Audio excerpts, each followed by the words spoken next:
যেটা বলছিলাম, যে কোনো রোগী দেখার সময় আমাদের প্রথম হচ্ছে greetings, consent, privacy, male female both. তাহলে এই রোগীর ক্ষেত্রে আমি যখন কোনো পরীক্ষা করতে যাব, তখন যে পরীক্ষা দেওয়া হোক তোমার, ফার্স্ট হচ্ছে গ্রিটিংস, সালাম দিবা, তারপর হচ্ছে কনসেন্ট নিবা। কনসেন্টে কী হবে, যে তোমার পরিচয় দিয়ে যে আমি অমুক অমুক অমুক আপনাকে একটু পরীক্ষা করবো, পরীক্ষা করতে পারবো কিনা এটা জিজ্ঞেস করবা। কারণ রোগী যদি বলে বসে তাদের রোগী যে পরীক্ষা করতে দিব না, তাহলে আর করতে পারবা পারবা না, যে আমি আপনাকে পরীক্ষা করবো, আপনার কোনো সমস্যা হবে তাকে তুমি এনশিওর করবো। এরপরে স্যারকে বলবো, স্যার আই নিড স্ক্রিন, তা তোমার প্রাইভেসি লাগবে। অ্যাবডোমেন এক্সামিনেশনের ক্ষেত্রে আমরা এক্সপোজ করবো কতটুকু থেকে কতটুকু, মিড চেস্ট টু মিড থাই। সমস্যা হচ্ছে আমরা মিড চেস্ট টু মিড থাই এক্সপোজ করতে গেলে আমার একটা আলাদা এনভায়রনমেন্ট লাগবে, কারণ আমরা রোগীকে প্রাইভেসি অতটুকু আমরা দিতে পারি না।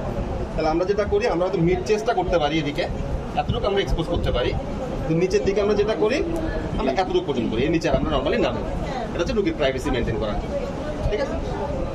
এরপরে আমাদের হচ্ছে ইন্সপেকশন দিয়ে শুরু, তাই তো। ইন্সপেকশনে আমরা কি কি দেখবো,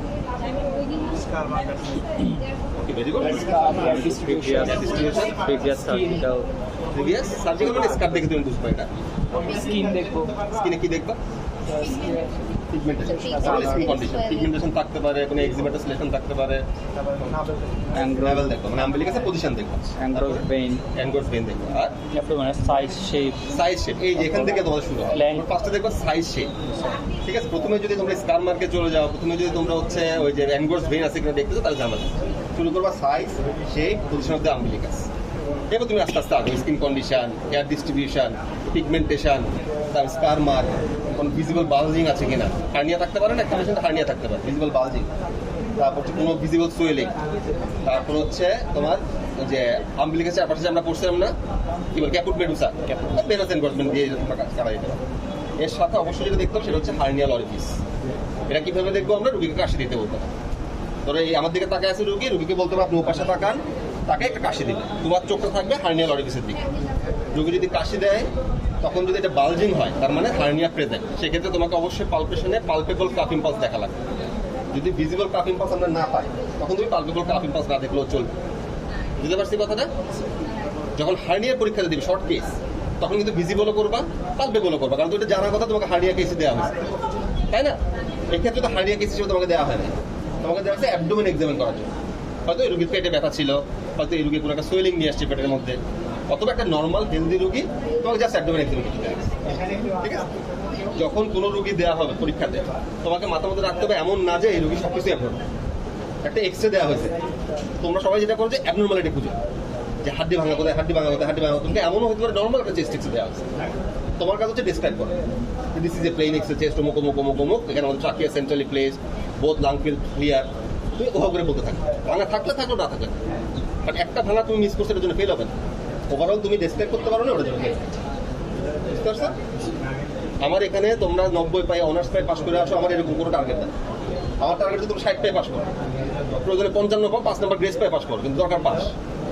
মেডিকেলের মধ্যে আমি অনার্স পাইলাম, ওটা শুধু বড় করে লিখে রাখা যায় যে অ্যানাটমিতে অনার্স প্রাপ্ত, অমুকে গোল্ড মেডেল প্রাপ্ত, ওটা তোমার ক্লিনিক্যাল প্র্যাকটিসে খুব একটা কাজে দেবে না। রোগী গোল্ড মেডেল দেখে আসে না, রোগী আসে হচ্ছে তুমি কতটুকু রোগী দেখতে পারো, কতটুকু তোমার ক্লিনিক্যাল আয় সার, ওটা দেখবে। তাহলে আমরা যখন ইন্সপেকশন করবো, আমাদের চেষ্টা করতে হবে আমরা এই লেভেলের আসতে। কারণ আমরা একটা জিনিস কি দেখি, আমরা সময় রেসপিরেটরি রেট দেখি, অ্যাবডোমেনের মুভমেন্ট দেখি, তাহলে এই জিনিসটা আমরা দেখতে হয় পেশেন্ট লেভেলে যায়, হাই লেভেলটা থাকবে পেশেন্টের সঙ্গে ইকুয়াল। তাহলে আমরা এই পাশ থেকে একবার দেখবো, আমরা এই কর্নার থেকে যদি জায়গা থেকে একবার দেখবো, আর মাথার এন্ড থেকে দেখবো। ইন্সপেকশনে আমরা 3টে জায়গা থেকে দেখবো। আর ইন দ্য মিন টাইম আমরা হচ্ছে এখানে কোনো অ্যাবনর্মালিটি আছে কিনা দেখবো। যেমন তোমরা এখানে কি করো, সাইজ শেপ নর্মাল দেখবা, সাইজ তো নর্মালি তো পাচ্ছ, আম্বিলিকাস সেন্ট্রালি প্লেসড ইনভার্টেড পাচ্ছ, ঠিক আছে। হেয়ার ডিস্ট্রিবিউশন নর্মাল পাচ্ছ, স্কিনে কোনো পিগমেন্টেশন পাচ্ছ না। যদি এখানে একটা স্কার মার্ক থাকতো, এটা এমনিতে আমার চোখের সামনে পড়ে, তাহলে সেক্ষেত্রে তোমাদের যেটা বইয়ের মধ্যে যেগুলো আছে, তোমরা যে গাইড বই পড়ো, কি পড়ো তোমরা, লিমন বাইয়ের বইটা পড়ো, ঠিক আছে, ভেরি গুড। ওখানে দেখো সুন্দর করে লেখা আছে, বুঝায় যে ইন্সপেকশনের ফাইন্ডিংগুলো কেমনে বলতে হয়, ওই ফাইন্ডিংগুলো মুখস্থ করে দেবো। মুখস্থ করার পরে যদি ওই পেশেন্টের পার্টিকুলার ওই পেশেন্টের ক্ষেত্রে কোনো অ্যাবনর্মালিটি পাও, ওইটা খালি চেঞ্জ করো। তা ধরো 5টা লাইন আছে, 7টা লাইন আছে, তো 7টা লাইন মুখস্থ। এই 7টা লাইনের মধ্যে 6 নম্বর পয়েন্টটাতে যে কি হচ্ছে, তুমি পেশেন্টের ক্ষেত্রে অ্যাবনর্মালিটি পাইছো, ওইটা খালি তুমি মডিফাই করো। বুঝতে পারছো কথাটা? তাহলে এই তিনগুলোর কথা কি, এটা তুমি অ্যাভয়েড করে দিলে সমস্যা, এত ছোট জিনিস করো। তাহলে এটা হচ্ছে আমার ইন্সপেকশনে গেল। পালপেশন যখন আমরা করবো, তখন অবশ্যই আমার যেটা করতে হবে, পেশেন্টের লেভেলে যেতে হবে। আগের মতো আমি লেভেলে গেলাম, মনে করো এরপর আমি শুরু করবো টেম্পারেচার দিয়ে। তো টেম্পারেচার যদি আমার দেখতে হয়, আমি ওভারঅল অ্যাবডোমেনকে 9টা রিজনে ভাগ করতে পারি, অথবা 4টা কোয়াড্রেন্টে ভাগ করতে পারি, তাই তো? তাহলে আমি ধরে নিলাম 4টা কোয়াড্রেন্টে আমি ভাগ করছি। টেম্পারেচার আমি 4টা কোয়াড্রেন্টে দেখব এবং আমি কম্পেয়ার করবো আমার চেস্টের সাথে। তাহলে প্রথম আমি দেখবো হচ্ছে নর্মাল, চেস্টের টেম্পারেচার আমি নর্মাল ধরে নিলাম। দেখবো হচ্ছে আমি এই পাশটা দিয়ে হাত, ঠিক আছে, পাম দিয়ে না, নর্মাল দেখলাম, অ্যাবনর্মাল দেখ মানে হোপফুলি অ্যাবনর্মাল দেখলাম, আবার নর্মাল দেখলাম, এই পাশটা দেখলাম, নর্মাল দেখলাম, থার্ড কোয়াড্রেন্ট দেখলাম, নর্মাল দেখলাম, ফোর্থ কোয়াড্রেন্ট দেখলাম। 4টা কোয়াড্রেন্টে আমি আলাদা করে টেম্পারেচার দেখলাম, 9টা রিজনে আমার দেখা লাগবে, ঠিক আছে? তো টেম্পারেচার দিয়ে আমি শুরু করছি। এরপর আমি শুরু করবো সুপারফিশিয়াল পালপেশন। এটা শুরু করার আগে রুগীকে জিজ্ঞেস করতে হবে আপনার কোনো ব্যথা আছে। রুগী যদি বলে যে আমার অ্যাবডোমেন টেন্ডার, কোনো জায়গায় ব্যথা আছে, তাহলে কোন জায়গায় সে লোকালাইজ করবে। সাপোজ এই পেশেন্ট আমাকে বললো আমার ব্যথাটা এই জায়গায়, তাহলে আমি এই জায়গাটাতে আসবো সবার লাস্ট। তাহলে আমি শুরু করবো তার পাশ থেকে, পুরোটা কভার করে আমি শেষে এখানে আসবো। বুঝতে পারছি? রুগী আসছে অ্যাপেন্ডিসাইটিস নিয়ে, তাহলে হচ্ছে তার ম্যাকবার্নিস পয়েন্টে টেন্ডারনেস, তাহলে আমি এই সাইডে আসবো সবার লাস্ট, শুরু করবো সাইড থেকে, এটা পুরোটা কভার করে আমি এখানে আসবো। বুঝতে পারছি? তাহলে সুপারফিশিয়াল পালপেশন যখন আমরা করতেছি, হাতের পান দিয়ে আমি জাস্ট ওভারঅল একটা হাত দিয়ে দেখে নেবো কোনো রকম লাম্প আমার হাতে লাগে কিনা, যে আমি হাত বুলানোর সময় কোনো পেইন পেশেন্ট ফিল করে কিনা, ওভারঅল একটা আমার সুপারফিশিয়াল পালপেশন, ঠিক আছে? বললাম ডিপ যখন করবো কোয়াড্রেন্ট ওয়াইজ, টেম্পারেচার দেখছি আমরা কোয়াড্রেন্ট ওয়াইজ, আর ডিপ পালপেশন করবো আমরা রিজিয়ন ওয়াইজ। 9টা রিজন আমরা দেখবো। 9টা রিজন কি কি বলো তো? সেক্ষেত্রে আমরা হচ্ছে 9টা রিজন ভাগ করছি কি দিয়ে, অ্যানাটমি। তাহলে ধরো আমি এখান থেকে শুরু করলাম, আমি কিন্তু পেশেন্টের লেভেলে বসা এবং আমার চোখ থাকবে পুরা পালপেশন প্রসিডিউরটাতে আমার চোখ থাকবে পেশেন্টের চোখের দিকে। কারণ যদি কোনো মানুষ ব্যথা ফিল করে, ব্যথা না যে কোনো ইমোশন মানুষের প্রথম ধরা করে চোখ, বুঝতে পারছো? সে ভয় পাচ্ছে চোখে আসবে, তার ভালো লাগতেছে কোনো কিছু চোখে আসবে, সে পেইন পাচ্ছে চোখে আসবে, ঠিক আছে? ওই যে অনেক কবিতা হয় না, সবকিছু চোখ নিয়ে, কিন্তু হরিণীর মতো চোখ, তোমার চোখে দেখেছি, তোমার চোখে ডুবে গেছি, বিভিন্ন কিছু সবকিছু চোখ নিয়ে। তা আমাদেরও চোখ থাকবে রুগীর দিকে। তাহলে আমি শুরু করলাম, মনে করো এই ডিপ পালপেশন যখন আমরা করবো, আমার মুভ করবে এই জিনিসটা, ঠিক আছে? এই পাউটটা যেটা থাকে এটা দিয়ে আমরা ফিল করবো। এই রুগী শ্বাস নিতে বলবো, রুগীকে রুগী শ্বাস নেবে, আমরা ফিল করবো। 3টা গেল আমার, 4 নাম্বার, 5, 6, 7, 8, 9। তাহলে আমি সবগুলো কোয়াড্রেন্ট মোটামুটি কভার করছি। এটা আবার ডিপ পালপেশন। এটার উদ্দেশ্যটা কি?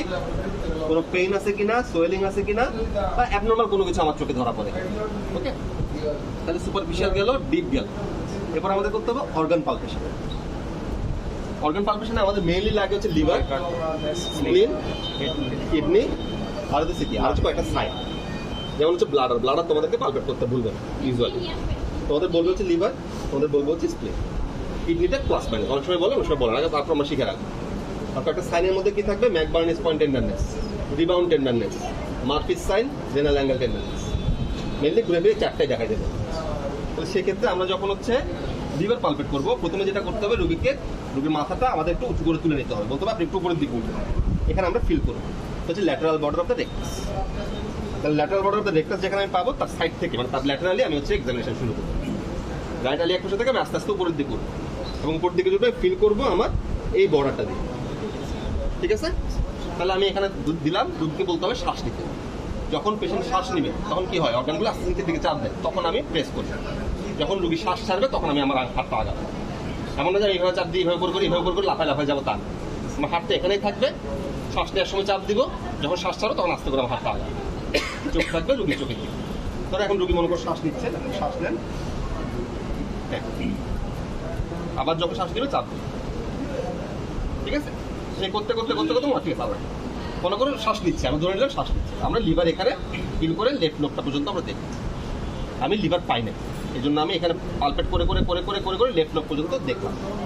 ধরো আমি লিভারটা এখানে পেয়ে গেছি, তখন আমাকে যেটা করতে হবে, লিভারটা এম করে ফিল করতে হবে, তার মার্জিন, সারফেস, বর্ডার, কোনো রকম ওভুলেশন আছে কিনা, কনসিস্টেন্সিটা কেমন, তখন আমাকে লিভারে এখানেও ফিল করে দেখতে হবে।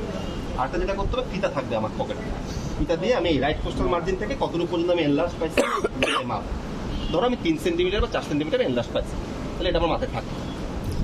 আমার পালপেশন এখানে কিন্তু শেষ, বেসিক্যালি লিভার পালপেশন শেষ, কিন্তু লিভার পালপেশন কখনোই শেষ হবে না যদি তুমি লিভার ডালনেস না, আপার বর্ডার অফ লিভার ডালনেস। তোমাকে যদি বলে যে লিভার পালপেট করো, তুমি পাও না পাও, তোমার এটা শেষ করে অবশ্যই হচ্ছে আপার বর্ডার অফ লিভার ডালনেস দেখতে হবে। তাহলে এটা আমরা কেমনে দেখবো? যদিও এটা পার্ট অফ পারকাশন, কারণ আপার বড় দিতে হবে পারকাশনই করে আসতে হবে, কিন্তু লিভার পালপেট করতে বললে এটা তোমার দেখায় না, এটাতে কোনো মাপ নেই। কারণটা বলতেছি, তাহলে ধরো আমি second intercostal space, third, fourth, fifth, ঠিক আছে? এখন কিন্তু দাও, ঠিক আছে? সাউন্ড পাইছি আমরা ফিফথ পর্যন্ত কিন্তু হচ্ছে এ পাইছি, রেজোনেন্ট পাইছি। সিক্সথে যে আমরা ডাউনলেস পাচ্ছি। নর্মালি আপার বর্ডার লিভার ডাউনলেস থাকে হচ্ছে right fifth intercostal space at the mid clavicular line. এই পুরো লাইনটা পরীক্ষাতে বলতে হবে। আপার বর্ডার লিভার ডাউনলেস থাকবে right fifth intercostal space at the mid clavicular line. কারণ আমরা মিড ক্লাভিকুলার দেখতে পারি, আমরা অ্যান্টেরিয়র এক্সিলারি দেখতে পারি, তারপর মিড এক্সিলারি দেখতে পারি, আমরা তো এগুলো দেখি না। আমরা এই জায়গাতে লিভার ডাউনলেসটা পাই, ঠিক আছে? এখন কেন বললাম যে লিভার পালপেট করতে বললে তোমার আপার বর্ডার দেখা লাগবে? ধরো লিভার আমি এখানে 3 সেন্টিমিটার 5 সেন্টিমিটার পালপেবল পাইছি, পেশেন্টের বয়স 2 বছর। 2 বছরের একটা বাচ্চার জন্য লিভার পাওয়াটা খুবই নরমাল, এটা ফিজিওলজিক্যাল। বডি অনুপাতে লিভারটা থাকে বড়, তো তার ক্ষেত্রে এটা পালপেবল হবে। ধরো রুগী খুবই লিনেন 3%, এর থেকেও লিনেন 3%, তার ক্ষেত্রে অনেক সময় লিভারটা আমার হাতে লাগতে পারে। রুগী হচ্ছে সিওপিডি, সিওপিডি তো বুঝছো, chronic obstructive pulmonary disease, chain smoker, তার ক্ষেত্রে কি হয়? এমফাইসিমিটাস চেঞ্জ হয়, লাংসটা উপর নিচে বড় হয়ে যায়, ফলে লাংসটা নিচের দিকে লিভারকে চাপ দেয়, তখন লিভারটা আমার হাতে পাইছি। এটা কিন্তু হেপাটোমেগালি না। তাহলে আমি যখন লিভার পাবো তখন আমি একবারও বলবো না লিভার ইজ এনলার্জ, আমি বলবো লিভার ইজ পালপেবল। বুঝতে পারছো? কারণ আমি জানি না এটা এনলার্জমেন্টের কারণে হয়েছে নাকি হচ্ছে এটা চাপ করে নিচে নেমে আসছে। আর আপার বর্ডার দেখার উদ্দেশ্য হচ্ছে, যেমন ওনার ক্ষেত্রে আমি 6তে পাইছি, পাওয়ার কথা ছিল 5তে। তাহলে একটা যদি আমি এখানে পালপেবল পাইতাম, আমি সঙ্গে সঙ্গে বলতাম না এনলার্জ, ওনার একটু নিচের দিকে নেমে আসছে, due to any cause, normally হতে পারে, ঠিক আছে? তাহলে এই যখনই আমি লিভার পাবো, আমি কখনোই বলবো না যে লিভার ইজ এনলার্জড, আমি বলবো লিভার ইজ পালপেবল এত centimetre from the mid clavicular line, right mid clavicular line, and upper border of the liver dullness is এত ইন্টারকোস্টাল স্পেস। এখন স্যার যদি বলে যে স্প্লিনের ক্ষেত্রে কি বলবো? স্প্লিন মনে করে আমি হাতে পাইছি, লিভারে তো আমি বললাম কি পালপেবল, স্প্লিনে আমি কি বলবো? পালপেবল বলবো না এনলার্জ বলবো? এনলার্জ বলবো।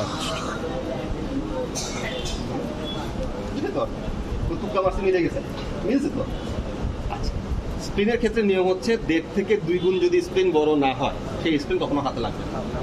তার মানে স্প্লিন যখন তুমি হাতে পাইছো, তার মানে এটা অ্যাটলিস্ট 1.5 গুণ বড় হয়েছে, তার যে নর্মাল সাইজ থাকার কথা তার থেকে 1.5 টাইমস সেটা বড় হয়েছে। তার মানে আমি ইজিলি বলতে পারি লিভার ইজ স্প্লিন ইজ এনলার্জড। এই জন্য লিভার পাইলে আমরা বলি পালপেবল, স্প্লিন পাইলে আমরা বলি এনলার্জড। তাহলে আমার লিভার দেখাইছি, এই যেগুলো দেখাচ্ছি এগুলো তোমরা নিজেরা প্র্যাকটিস করবা। স্প্লিন যখন আমি দেখবো তখনও আমি রাইট থেকে শুরু করবো, কিন্তু এবার আমার ডিরেকশনটা হবে এই বরাবর, কারণ কি লিভারটা বড় হয়, লিভারের এক্সিসটা হচ্ছে এই বরাবর থাকে, ফ্রম লেফট কোস্টাল রিজন থেকে শুরু করে সে হচ্ছে রাইট আইলিয়াক কোষার দিকে আসে এই স্প্লিন। আমি যখন শুরু করবো আগের মতো রোগী শ্বাস নিবে, আমার একটা হাত থাকবে এখানে, আর আমি হচ্ছে আস্তে আস্তে পালপেট করতে করতে আগাবো। এই এখন আমি ফিল করতেছি এই জিনিসটা, আগালাম, এখানে আসার পর আমার এটা ইনসাইনুয়েশন টেস্ট বলে, ভিতরে আমি একটু ফিল করে দেখবো। যেমন আমার এখানে লিভার পালপেবল না, কোনো কারণে যদি আমি এভাবে করে পালপেবল মানে বুঝতে না পারি, প্রয়োজন আমি রুগীকে একটু আমার দিকে এরকম করে কাত করে দিই, বুঝতে পারছি? যে স্প্লিন বড় হবে সেখানে আমি কখনোই আঙ্গুলটা ভিতরে ঢুকাতে পারবো না, বুঝতে পারছি? এবং সেক্ষেত্রে আমি কি পাবো? স্প্লেনিক নচ পাবো। অ্যানাটমি ছিল না, স্প্লেনিক নচ ছিল না। স্প্লিন যদি বড় হয়, আমার প্রথম কথা হচ্ছে ইনসাইনুয়েশন টেস্ট পজিটিভ হবে না, আমি ঢুকাতে পারবো না আঙ্গুল। 2 নম্বর কথা হচ্ছে আমি নচ পেয়ে যাবো, স্প্লেনিক নচটা আমি পেয়ে যাবো, এবং রেসপিরেশনের সাথে এটা মুভমেন্ট আমার খেয়াল করতে, বুঝতে পারছি? তাহলে লিভারের ক্ষেত্রে আমার আপার বর্ডার দেখা লাগছিল, স্প্লিনের ক্ষেত্রে এরকম আপার বর্ডার অত দেখার কোনো ব্যাপার নেই। এখন আসলে হচ্ছে আমরা কিডনি আমরা কোথায় দেখবো? সোজা বাংলা কথা মনে রাখবা, রাইট কোস্টাল মার্জিন এবং অ্যান্টেরিয়র সুপিরিয়র আইলিয়াক স্পাইন, এর মিড পয়েন্টে তোমার ডান হাতটা দিলা, নিচের দিকে বাম হাতটা দিলা। এর ল্যান্ডমার্কগুলো অবশ্যই বই থেকে পড়ে নিবা, যে কোন মাসেলের পাশ দিয়ে যাচ্ছে। যেমন লিভারের ক্ষেত্রে আমি বলে দিচ্ছি, এগুলো একটু দেখে নিবা। এখানে আমি হাত দিলাম, এখানে হাত দিলাম, দিয়ে আমি হচ্ছে এগুলো ফিল করার চেষ্টা করি। অপোজিট ডিরেকশনে আমার ডান হাত আবারও উপরে থাকবে, বাম হাত নিচে থাকবে। তাহলে এখানে ছিল হচ্ছে এভাবে, বাম হাত নিচে ডান হাত উপরে, এখানেও বাম হাত নিচে ডান হাত উপরে। কিন্তু এখানে আমরা যেমন হারমোনিয়াম যেমন বাজাই না, ঠিক হারমোনিয়ামের মতো করে আমার হাতটা এই সাইড ঘুরে গেছে, চোখ থাকবে রুগী। এটা করলাম পালপেশন করলাম। আর একটা হচ্ছে ব্যালোটেবল। কিডনির ক্ষেত্রে 2টা কথা দেখবে, একটা হচ্ছে বাইম্যানুয়ালি পালপেবল, আর একটা হচ্ছে ব্যালোটেবল। এই যে আমি 2 হাত দিয়ে পালপেট করতেছি, এটা হচ্ছে বাইম্যানুয়াল পালপেশন। নর্মালি কিডনি পালপেবল হবে না, নর্মাল কিডনি পালপেবল না। আর ব্যালোটেবল কখন হবে? যে কিডনি পালপেবল সেই কিডনি ব্যালোটেবল হতে পারে, বুঝতে পারছি? তারপর যে কিডনি পালপেবল না সেই কিডনি ব্যালোটেবল হবে না। সুতরাং কিডনি যদি তোমরা পালপেবল না পাও নিঃসন্দেহে বলে দেবো এটা ব্যালোটেবল না। যদি পালপেবল পাও সেক্ষেত্রে হচ্ছে ব্যালোটেবল হতে পারে। বুঝতে পারছি? ব্যালোটেবলটা কি জিনিস? তুমি নিচ থেকে করে টোকা দিবা, উপরে ফিল, নিচ থেকে করে টোকা দিলাম, উপরে ফিল করো, আমার হাতের এই জায়গাটাতেই ফিল করো। আবার ধরো আমি এম করে নিচ থেকে এম করে টোকা দিলাম। ব্যালট মানে কি? টোকা দেওয়া। আমি যখন এখানে টোকা দিচ্ছি, ধরো কিডনিতে কোনো কারণে পানি জমছে, এটা ট্রান্সমিট করতেছে, এটা তখন উপরে হাতে এসে ফিল করতে পারতেছে। ঠিক আছে? তাহলে ডিপ পালপেশনের মধ্যে আমরা প্রথমে একটা হচ্ছে সুপারফিশিয়াল পালপেশন দেখাইছি, ডিপ পালপেশন দেখাইছি, অর্গানের মধ্যে আমরা লিভার দেখালাম, স্প্লিন দেখালাম, কিডনি দেখালাম। ব্লাডার নর্মালি তোমাদের বলবে না, ব্লাডার যেটা করতে হয় হাতের মন্দিরের বা গম্বুজের মতো করে নিতে হয়, তখন এম করে ফিল করতে হয়। এটা তোমাদেরকে বলার কথা। এখন বলছিলাম কয়েকটা সাইন আমরা দেখবো। কি সাইন দেখবো আমরা? একটা হচ্ছে ম্যাকবার্নেস পয়েন্ট টেন্ডারনেস। তাহলে প্রথমে আমরা জানতে হবে ম্যাকবার্নেস পয়েন্টটা কোন জায়গাতে, আম্বিলিকাস আর হচ্ছে অ্যান্ডোসুরাইলিয়াক স্পাইন। এই দুটাকে যদি আমরা একটা ইমাজিনারি লাইন কল্পনা করি, তার medial to third, lateral one third, এর 1.25 সেন্টিমিটার উপরে নাকি ওই জায়গাটাতে, এটা হচ্ছে ম্যাকবার্নেস পয়েন্ট। এখানে হচ্ছে highest point of tenderness in case of acute appendicitis. তুমি যখনই এখানে মধ্যে হালকা করে চাপ দিবা তখন দেখবা রোগী পেইন ফিল করবে। ঠিক আছে? তাহলে এটা হচ্ছে ম্যাকবার্নেস পয়েন্ট টেন্ডারনেস। না, এটা তুমি হাত দিয়ে এটা গেল। ধর আমি জোরে একটা চাপ দিলাম, রোগীর হচ্ছে অ্যাপেন্ডিসাইটিস আছে, হঠাৎ করে আমি আঙুলটা হাতটা রিলিজ করলাম, এটা হচ্ছে রিবাউন্ড টেন্ডারনেস। এই যে তুমি চাপ দিছো এবং দুম করে ছেড়ে দিছো, তখন যে ইনফ্লেম তার পেরিটোনিয়াম বা ইনফ্লেম অর্গান যেগুলো আছে ওগুলো হঠাৎ করে নড়াচড়া হয়েছে, কন্ট্যাক্টে চলে আসছে, ফলে সে পেইনটা বেশি ফিল করবে। এখানে একটা পেইন সে পাইলো, ছেড়ে দিলে একটা পেইন পাইলো। এখানে চাপ দিলে যে পেইনটা পাচ্ছে এটা হচ্ছে ম্যাকবার্নেস পয়েন্ট টেন্ডারনেস, ছেড়ে দিলে যেটা পাচ্ছে এটা হচ্ছে রিবাউন্ড টেন্ডারনেস। এরপর আরো রক্সিন সাইন আছে, সোয়াস সাইন আছে, অপটিউটোস সাইন আছে, ওগুলো আমরা যখন অ্যাপেন্ডিসাইটিস পড়াবো তখন বলবো। আচ্ছা, আরেকটা হচ্ছে কি মার্ফিস সাইন। মার্ফিস সাইনটা পজিটিভ হবে হচ্ছে অ্যাকিউট কোলেসিস্টাইটিস। অ্যাকিউট কোলেসিস্টাইটিসে মার্ফিস সাইন পজিটিভ হবে। তাহলে এটা আমরা কোন জায়গায় দেখবো? Lateral border of the rectus এবং রাইট কোস্টাল কার্টিলেজ, যে জায়গাটা মোটামুটি মিট করছে, তাহলে এই পয়েন্টটা। ঠিক আছে? এই lateral border of the rectus, coastal cartilage, তার মিটিং পয়েন্ট, এখানে একটা অ্যাঙ্গেল। এখানে আমরা যেটা করবো, আমার এই হাতটা থাকবে এইভাবে করে, হাতটা হচ্ছে রোগীর সাইডে আমি হাতটা প্লেস করবো, বুড়ো আঙ্গুলটা এই জায়গাতে ফিক্স করবো, করে হালকা করে চাপ দিব, দিয়ে রোগীকে বলতে হবে শ্বাস নেবে। তাহলে আমার এমনিতে গল ব্লাডারটা কি ইনফ্লাম, যখন সে শ্বাস নিবে, বড় করে বুক ভরে শ্বাস নিতে যাবে, তখন এটা চলে আসবে আমার পেরিটোনিয়ামের কন্ট্যাক্টে চলে আসবে। যখন টাচ লাগবে তখন সে কি করবে, ব্যথায় শ্বাস বন্ধ করে রাখবে। এটাকে বলে ক্যাচ হোল্ড অফ ব্রেথ তো catching of breath at the height of inspiration. সর্বোচ্চ ইন্সপিরেশন যখন আমি নিচ্ছি তখন আমার পেইনটা আমি ফিল করলাম। তাহলে আমি এখানে চাপ দিছি, রুগীকে বললাম শ্বাস নিতে, রুগী বুক করে শ্বাস নিতে যায়, হঠাৎ করে ব্যথায় শ্বাসটা বন্ধ করে দিচ্ছে। এটাই হচ্ছে আমার মার্ফিস সাইন পজিটিভ। এটা অ্যাকিউট কোলেসিস্টাইটিসের ক্ষেত্রে পজিটিভ হবে, ক্রনিক হলে পজিটিভ হবে না। ঠিক আছে? তাহলে হচ্ছে কি বললাম, এটা মার্ফিস সাইন পজিটিভ। পরীক্ষাতে তোমাদের ম্যাক্সিমাম কেস দেওয়া হয় ক্রনিক কোলেসিস্টাইটিস, মানে অ্যাকিউট কন্ডিশনের একটা রোগী পরীক্ষাতে দেওয়া হয় না, তাহলে বা পেইনে থাকে, রোগী টক্সিক। ম্যাক্সিমাম ক্ষেত্রে তোমরা যে রোগীর মার্ফিস সাইন করতে বলবে এটা নেগেটিভ পাবে। এটা হচ্ছে টোটকা পরীক্ষা পাশে। আর বাইরে যদি অ্যাকিউট কেস দিয়ে দেওয়া হয়, সেটা তুমি রোগীর কন্ডিশনে বুঝবে, ব্যথার কথা দেখলে বুঝবে, দেখো রোগী ছটফট করতেছে ব্যথা। বুঝতে পারছি? এরপর আরেকটা যেটা থাকে সেটা হচ্ছে রেনাল অ্যাঙ্গেল টেন্ডারনেস, যেগুলো তোমাদের পরীক্ষায় মেইনলি দেখাইতে বললাম, ওই জিনিসগুলো আগে দেখাই দিয়েছি। তোমাদের ক্লাস এমনিতে কম হয়েছে। রেনাল অ্যাঙ্গেল টেন্ডারনেসটা আমরা কোথায় দেখবো? যেমন রিপ 12 রিপ, এটা হচ্ছে আমার ভার্টিব্রাল বর্ডার, এখানে ইরেক্টর স্পাইনি মাসল থাকে। ওকে? তাহলে আমার এই যে পয়েন্টটা, এখানে হচ্ছে আমার কিডনির অবস্থা। ঠিক আছে? তাহলে এই জায়গাতে আমি যখন চাপ দিব, আমরা এভাবেও চাপ দিতে পারি, আবার অনেকে দেখা হচ্ছে এম করে হালকা করে ঘুষি দেয়, দরকার নেই, তুমি নর্মালি চাপ দিবা।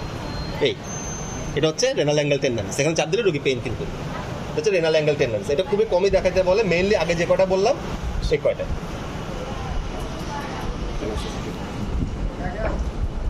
তাহলে আমরা আজকে কি বললাম আর বলো? ইন্সপেকশন